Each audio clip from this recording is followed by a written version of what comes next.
बिस्मिल्लाहिर्रहमानिर्रहीम। अस्सलाम वालेकुम नाजरीन, मैं हूं बुशरा और आप देख रहे हैं कुकिंग विद बुशरा। आज मैं ईद स्पेशल में आपके लिए लेकर आई हूं शाही शीर खोरमा। शाही शीर खोरमा बहुत ही मज़ेदार होता है सिंपल शीर खोरमे से, क्योंकि इसमें जो ड्राई फ्रूट्स जाते हैं वो बिल्कुल ही स्मूथ होते हैं कि आप खाते हैं तो आपको एक डिफरेंट सा टेस्ट आता है।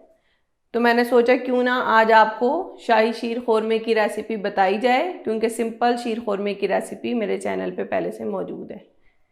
तो आज हम बनाना स्टार्ट करते हैं शाही शीर खोरमा। शाही शीर खोरमा बनाने के लिए सबसे पहले हम लेंगे 1 लीटर दूध। 1 लीटर दूध में जाएगी 1 कप चीनी। चमचा हिलाएंगे ताकि चीनी अच्छी तरह से हल हो जाए और इसको उबाल आने तक पकाएंगे। जब तक दूध में उबाल आता है हम ड्राई फ्रूट्स तैयार कर लेते हैं। शाही शीर खोरमा बनाने के लिए ये मैंने कुछ ड्राई फ्रूट्स लिए हैं, आप अपनी पसंद के कोई भी ड्राई फ्रूट्स ले सकते हैं। मैंने लिया है काजू 2 खाने के चम्मच, किशमिश 2 खाने के चम्मच, बादाम 2 खाने के चम्मच, पिस्ता 2 खाने के चम्मच और छुआरे मैंने लिए हैं 4 खाने के चम्मच। छुआरे जो होते हैं वो शीर खोरमे में ज़्यादा डालते हैं ताकि उसका फ्लेवर और टेस्ट अच्छा आए। अब इन तमाम ड्राई फ्रूट्स को मैंने रात को भिगो दिया था और फिर सुबह मैंने इसके छिलके उतार के पिस्तों के अच्छी तरह से मैंने इनको बारीक कट कर लिया। बादामों को भी छिलके उतार के कट कर लिया। किशमिश की डंडियाँ मैंने तोड़ के इनको भी अच्छी तरह से वॉश कर लिया था। काजू के मैंने 2 पीस कर लिए हैं और छुआरे मैंने गुठली निकाल के इस तरह से बारीक कट कर लिए हैं। पैन में हम लेंगे 3 खाने के चम्मच देसी घी। अगर आपके पास देसी घी नहीं है तो आप सादा घी भी इस्तेमाल कर सकते हैं। अब हम इन तमाम ड्राई फ्रूट्स को इस घी के अंदर डालेंगे और किशमिश को बचा लेंगे। किशमिश को हम लास्ट में डालेंगे।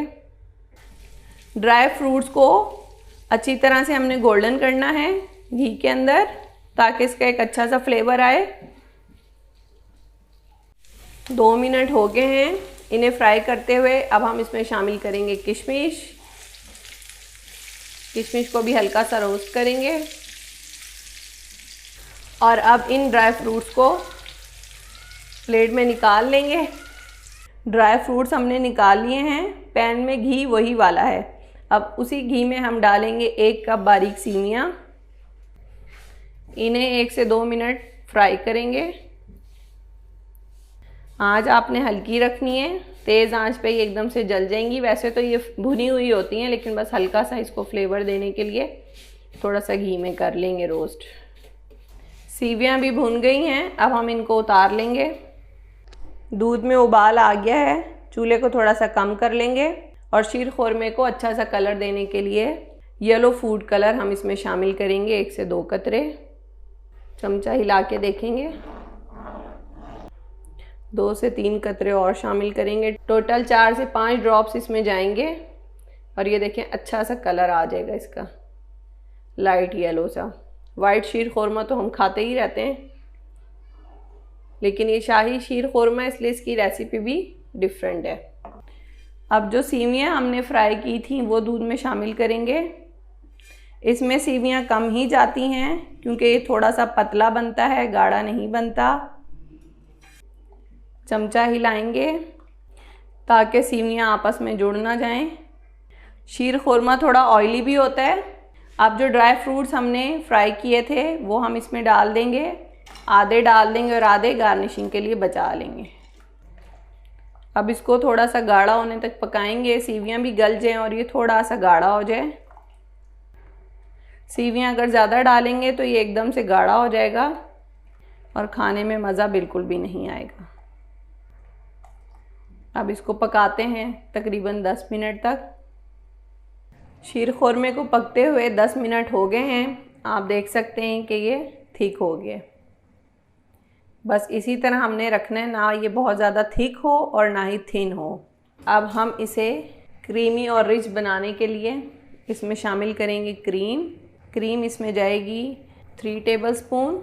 कोई सी भी क्रीम आप ले सकते हैं। अगर आपके पास घर की मलाई रखी हुई है तो आप वो भी शामिल इसमें कर सकते हैं। क्रीम को अच्छी तरह से मिक्स करेंगे। शाही शीर खोरमे को अच्छा सा फ्लेवर देने के लिए अब इसमें शामिल करेंगे 1 से 2 ड्रॉप्स केवड़ा एसेंस के। इससे ज़्यादा शामिल नहीं करने क्योंकि ये स्ट्रॉन्ग होता है। अगर आपके पास नहीं है तो आप इलायची भी शामिल कर सकते हैं या रोज़ वाटर भी इसमें डाल सकते हैं। तो मज़ेदार सा शाही शीर खुरमा तैयार है। आप लोग भी अपनी ईद को स्पेशल बनाएं और इस रेसिपी को ज़रूर ट्राई करें। और अगर हमारी रेसिपीज़ पसंद आती हैं तो हमारी वीडियो को लाइक करें और चैनल को सब्सक्राइब करें।